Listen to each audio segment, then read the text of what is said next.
নমস্কার বন্ধুরা, অজয় পাপিয়া কিচেনে আপনাদের সবাইকে স্বাগত জানাই। বন্ধুরা, আমি আজকে বরবটি আর এক পিস মাছ দিয়ে দারুণ স্বাদের একটা রেসিপি আপনাদেরকে বানিয়ে দেখাবো। বন্ধুরা, আপনারা রেসিপির পুরো ভিডিওটা দেখতে থাকুন। আর চলুন দেরি না করে শুরু করি আজকের রেসিপি। এই রেসিপিটি বানানোর জন্য আমি এখানে 200 গ্রাম বরবটি নিয়ে নিয়েছি। একদম টাটকা বরবটি। এই রেসিপিটা কিন্তু টাটকা বরবটি দিয়ে করলে দারুণ হয়। বরবটিগুলোকে প্রথমেই আমি ছুরির সাহায্যে কেটে নেব। বরবটির এই যে ওপরের দিকে যেই অংশটা আছে এটাকে কেটে আমি বাদ দিয়ে দেব। বাদ দিয়ে এবার একটু লম্বা লম্বা করে এইভাবে আমি কেটে নেব। বন্ধুরা, একইভাবে নিচের দিকেও কিন্তু একটা অংশ আছে, এটাকেও আমি কেটে বাদ দিয়ে দিলাম। এই দেখুন, এগুলোকে কেটে বাদ দিয়ে দেবো। একইভাবে সব কটা বরবটি আমি কেটে নিয়েছি এইরকম লম্বা লম্বা করে। এইরকম লম্বা লম্বা করেই কিন্তু বরবটিটা কেটে নিতে হবে। আশা করছি আপনারা দেখে বুঝতেই পারলেন। আর এইগুলোকে, বরবটির এই অংশগুলোকে আমরা ফেলে দেব। বরবটিগুলোকে একটা বাটির মধ্যে আমি তুলে নেব। একটা বাটি নিয়ে নিলাম। বরবটিগুলোকে এই বাটির মধ্যে আমি তুলে নিচ্ছি। প্রথমে এই বরবটিগুলোকে ভালোভাবে পরিষ্কার করে জল দিয়ে আমি ধুয়ে নেব। ধুয়ে নিয়ে ফিরে আসছি। তো বন্ধুরা, বরবটিটাকে আমি ভালোভাবে পরিষ্কার করে জল দিয়ে ধুয়ে নিয়েছি। এই দেখুন, এবার এই রেসিপিটির জন্য আমি এখানে একটা মিডিয়াম সাইজের পেঁয়াজ নিয়ে নিয়েছি।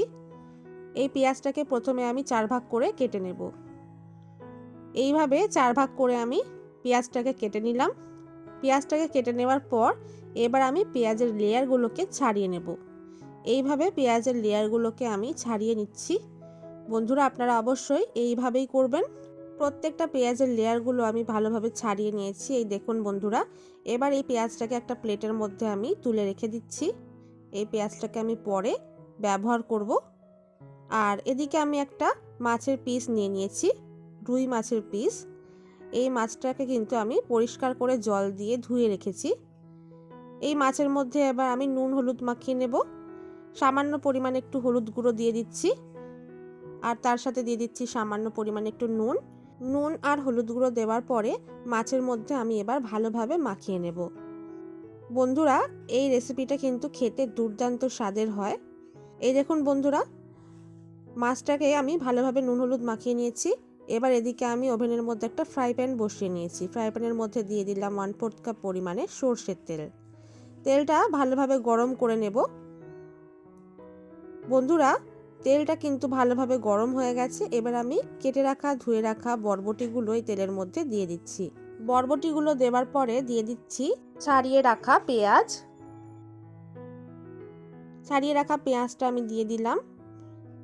এবার আমি দিয়ে দিচ্ছি নুন হলুদ মাখিয়ে রাখা মাছের পিসটা। আর তার সাথে দিয়ে দিচ্ছি 6 কোয়া রসুন। এবার আমি 1 চা চামচ নুন নিয়ে নিয়েছি। নুনটা বরবটির ওপর দিয়ে এইভাবে ছড়িয়ে নিলাম। এবার বরবটিটাকে ভালোভাবে নেড়ে চেড়ে নিচ্ছি। সব কিছু এইভাবে নেড়ে চেড়ে মিডিয়াম ফ্লেমে ভাজা করে নেব। বন্ধুরা, মাছের এক পাশটা ভাজা হয়ে গেছে, আমি উল্টে নিলাম।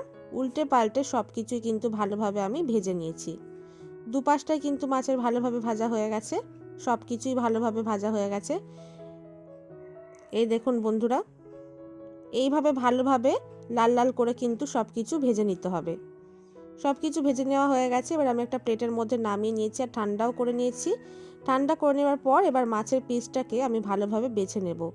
মাছের কাঁটাগুলো ভালোভাবে আমি বেছে নিচ্ছি যাতে একটাও কাঁটা এর মধ্যে না থাকে। মাছটাকে এইভাবে কিন্তু ভালোভাবে অবশ্যই বেছে নিতে হবে। পুরো মাছটাকেই আমি বেছে নিয়েছি, মাছের মধ্যে আর একটাও কাঁটা নেই। এবার আমি এখানে শিল নোড়া নিয়ে নিয়েছি।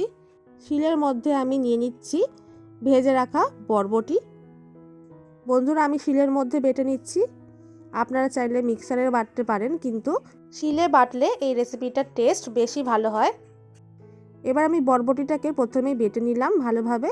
এই দেখুন, এবার বরবটিটাকে আমি সরিয়ে এক পাশে রেখে দিচ্ছি। একইভাবে ভেজে রাখা পেঁয়াজটা নিয়ে নিলাম। পেঁয়াজটাকেও ভালোভাবে বেটে নেব।